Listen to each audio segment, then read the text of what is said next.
Boa noite a você que acompanha a Canção Nova. Mais uma vez, estamos muito felizes de nos encontrarmos aqui a partir de Brasília no programa Além da Notícia, com você que agora nos ouve e nos assiste também em tantas partes do Brasil e do mundo também.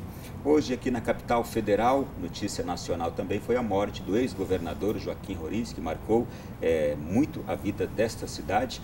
Grande movimentação das pessoas, dos populares. Agora à noite o corpo dele está sendo velado aqui no Memorial JK em Brasília, passará toda a noite. Amanhã haverá missa no período da manhã, sepultamento logo a seguir. Fica a nossa solidariedade, amizade e gratidão ao ex-governador Joaquim Roriz. Também, no programa de hoje, nós gostaríamos já de cumprimentar tanta gente em tantas partes do Brasil que está sintonizando a Canção Nova. E nós vamos, neste programa de hoje, fazer algo que raras vezes fizemos. Vamos continuar o tema da semana passada. E por quê? Devido à grande participação das pessoas e também por uma necessidade de sermos sensíveis a verdadeiras, eu diria, necessidades também das pessoas em tratarmos deste tema. Nós vamos voltar a falar sobre a prevenção ao suicídio. É muito oportuno também, porque este mês de setembro está sendo o Setembro Amarelo. E hoje, para tratarmos deste assunto, nós temos aqui as doutoras Juliana Nunes, que é psicóloga clínica, mediadora de conflitos e terapeuta sexual, esteve conosco na semana passada. Obrigado por novamente atender o nosso pedido. Não estava nada programado, a gente realmente sentiu a necessidade de novamente chamá-la. Obrigado, doutora. É um prazer, Ronaldo. Boa noite a você aí de casa. Estamos aqui unidos para falar dessa temática tão importante, né? E pela primeira vez em nosso programa, cumprimento a doutora Daniela Nogueira, psicóloga clínica, pós-graduando em psicopedagogia. Doutora Daniela, seja bem-vinda, obrigado. Muito obrigada, eu agradeço, né? Estar aqui, né? Um presente. Obrigado. Eu faço uma introdução, como na semana passada, também uma continuação. Setembro Amarelo. Um problema de saúde pública que atualmente faz crescer o número de suas vítimas é o que vamos voltar a abordar. A cada 46 minutos, um brasileiro comete suicídio. São 32 mortos por dia. Taxa superior às vítimas da AIDS e da maioria dos tipos de câncer.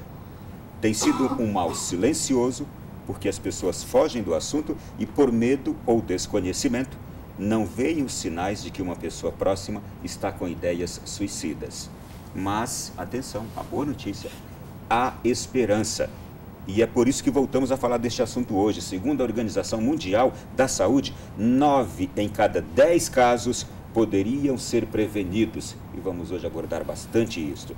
É necessário a pessoa buscar ajuda e atenção de quem está à sua volta. Então, atenção. Na semana passada nós detectamos aqui quanta gente que assistindo tinha essas ideias.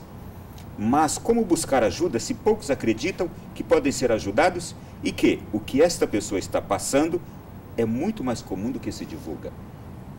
Ao mesmo tempo, como é possível oferecer ajuda a um amigo ou parente se também não sabemos identificar os sinais e muito menos temos familiaridade com a abordagem adequada? Muito bem, é o que vamos, portanto, já tratar aqui. Doutoras, eu já deixo aqui à disposição das senhoras o seguinte: como buscar ajuda se poucos acreditam que podem ser ajudados?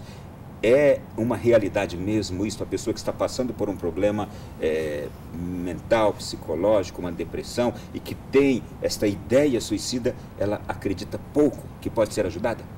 Na verdade, Ronaldo, nós ainda temos uma ideia de que nós nos bastamos. Como existe atrelada essa ideia de adoecimento mental como fraqueza? Então, eu não quero ser fraco. E aí parece que no momento em que eu reconheço essa ajuda, eu estou tendo que nomear em mim uma certa fraqueza. Então, a primeira coisa é quebrar os conceitos de que um adoecimento, ele não me faz uma pessoa menor. Ele não descredibiliza aquilo que eu sou. Então, recorrer à ajuda é muito nobre. Todos nós precisamos de ajuda. Adoecimento mental não é fraqueza. Muito bom deixar isso sedimentado. Como qualquer outra doença, é doença. É doença. E do mesmo jeito que eu trato uma diabetes, eu trato uma enxaqueca, eu trato uma depressão.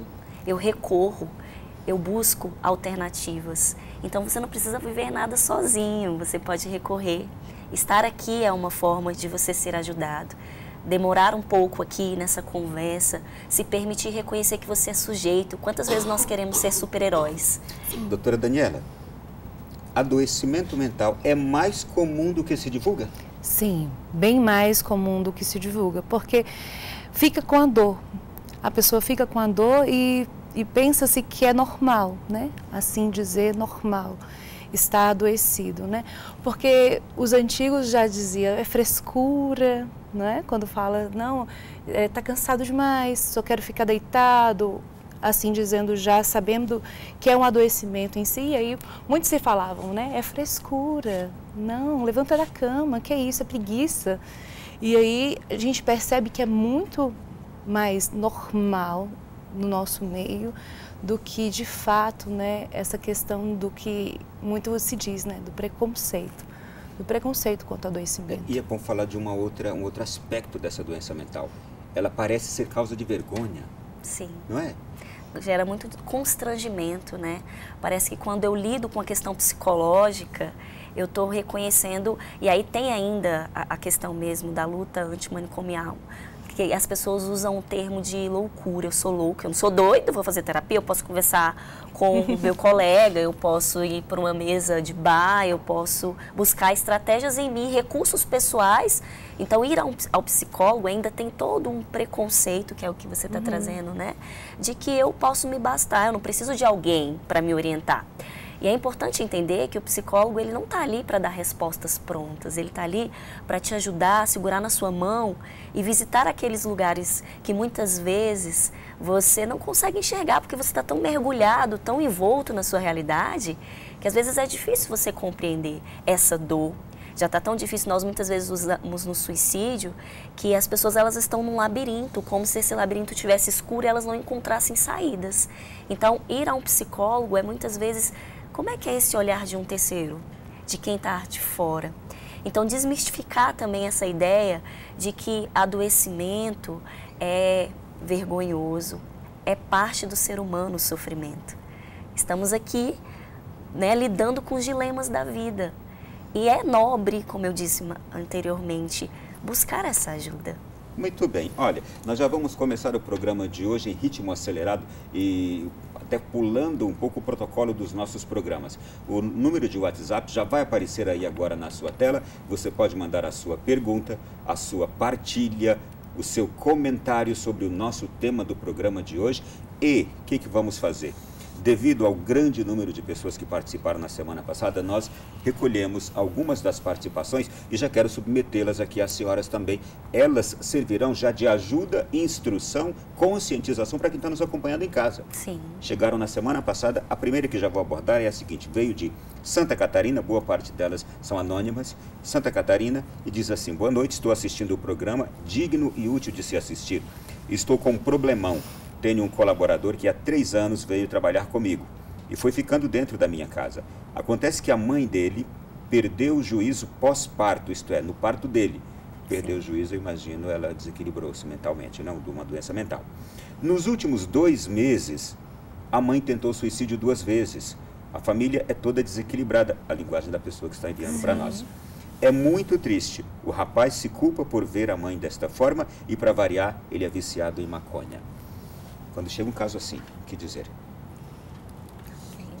O que dizer, né? Porque a gente já de cara a gente entende tanto a questão da depressão pós-parto, né? Já sim, porque é algo que não foi tratado aí, lá na infância dele, né? Assim, que do nascimento.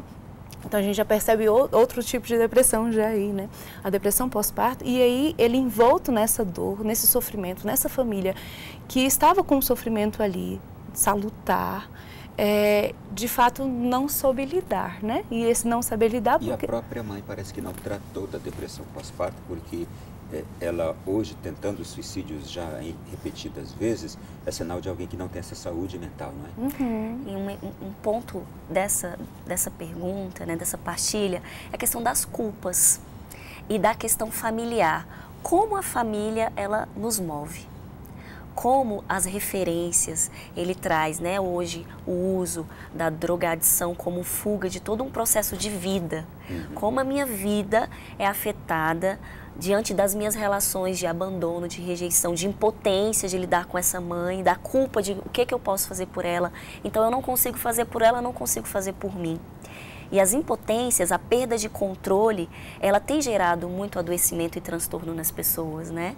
Então, a presença, a gente falava muito disso, do amor, da necessidade de estar junto, mesmo quando eu não consigo lidar e resolver para o outro, mas me fazer presente nessa realidade.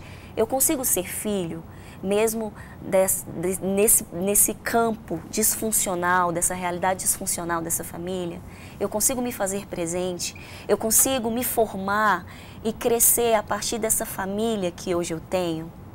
Então, como orientação, é se aproximar da sua realidade e pensar que muitas vezes eu adoeço a partir do adoecimento do outro.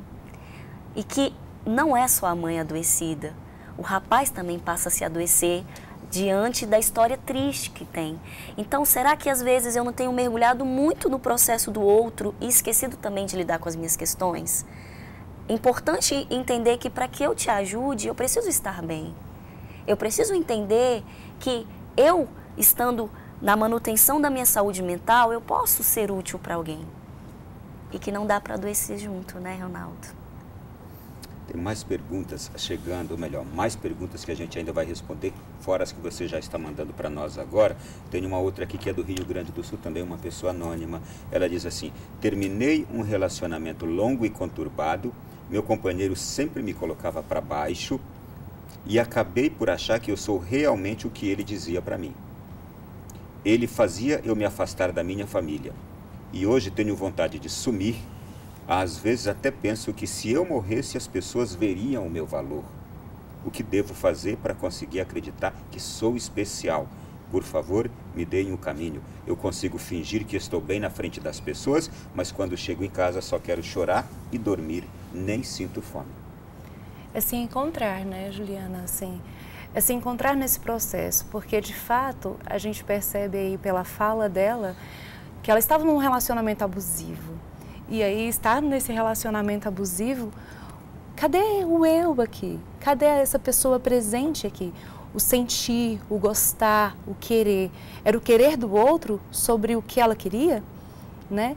E cadê ela? Então, é se encontrar. Como é que faz para gostar de si mesma? Quais são os seus objetivos? O que de fato ela quer daqui para frente?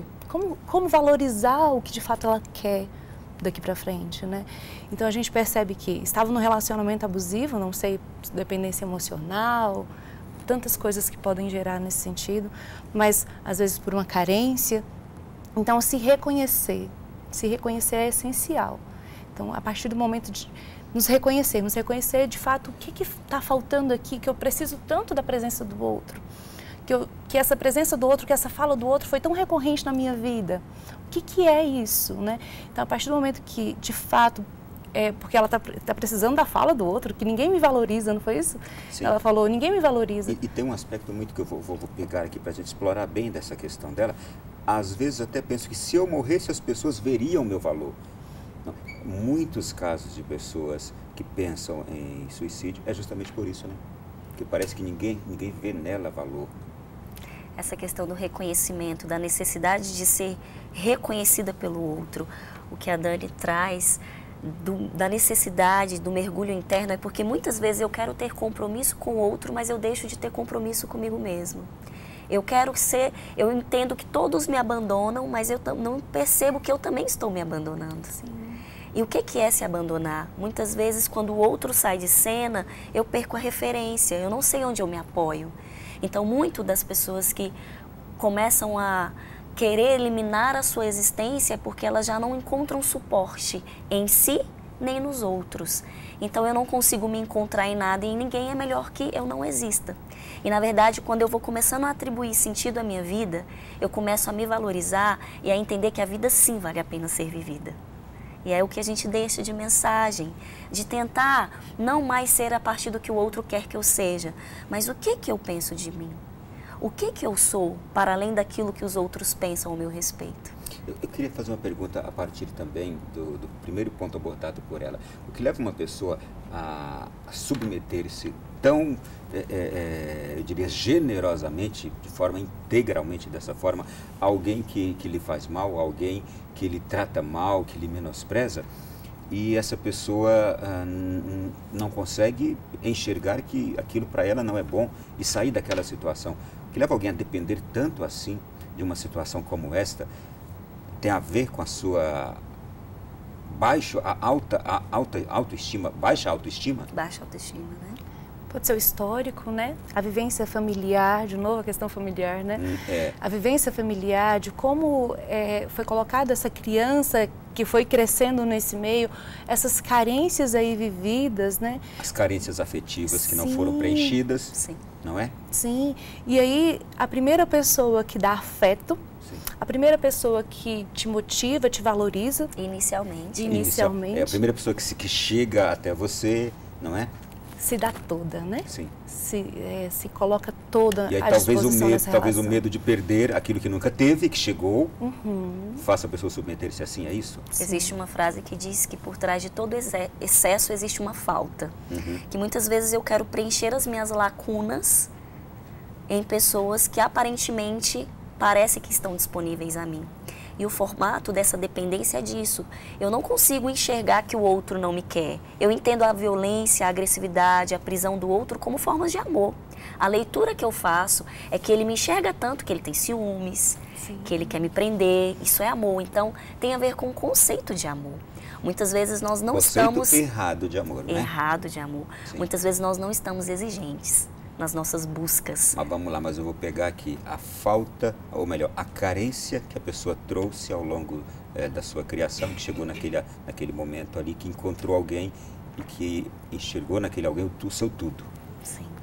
Deixa só para concluir esse bloco, antes da gente ir para o intervalo, tem uma outra fala dessa pessoa. Eu consigo fingir que estou bem na frente das pessoas, mas quando chego em casa, é uma característica da pessoa. Aliás, eu já escutei alguns casos de pessoas que se suicidaram e que a família, mas a gente não percebia nada, ela estava sempre bem na frente da gente. De novo, nós voltamos nessa perspectiva da fraqueza, do desconforto e constrangimento psicológico que me gera demonstrar vulnerabilidade. O que é a internet? É essa vitrine de felicidade.